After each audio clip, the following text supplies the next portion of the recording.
Kung OFW ka ngayon, panoorin mo yung video na to. Meet Sir Jomen Mendoza, a former McDonald's manager sa Saudi Arabia, pero ngayon nakapag-for good ng dahil sa OBA. At ngayon ipapakita niya sa'yo kung magkano yung kaya mong kitain dito once seryosohin mo din ang Online Business Academy.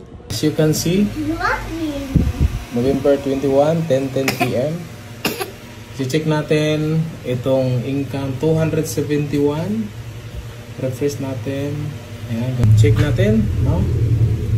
After ilang minuto, ilan na naman yung pumasok, no? Nadagdagang income dito. A few moments later. I-check na natin, guys. 271. Okay, refresh natin. Wow, 271, guys. Meron pong pumasok na ulit, no? Yung pumasok na nasa mga 30,000, guys. Gawin mo, guys. Wala tapang 10-15, wala, di ba? 5 minutes. Grabe, no? 30,000 pesos in just 5 minutes. Kinikita lang ng isang former OFW dito sa Online Business Academy. Good to be true ba? Well, it's too good and it's true. Kaya nga kung OFW ka din ngayon, this is your sign. Comment your location para maturuan ka namin.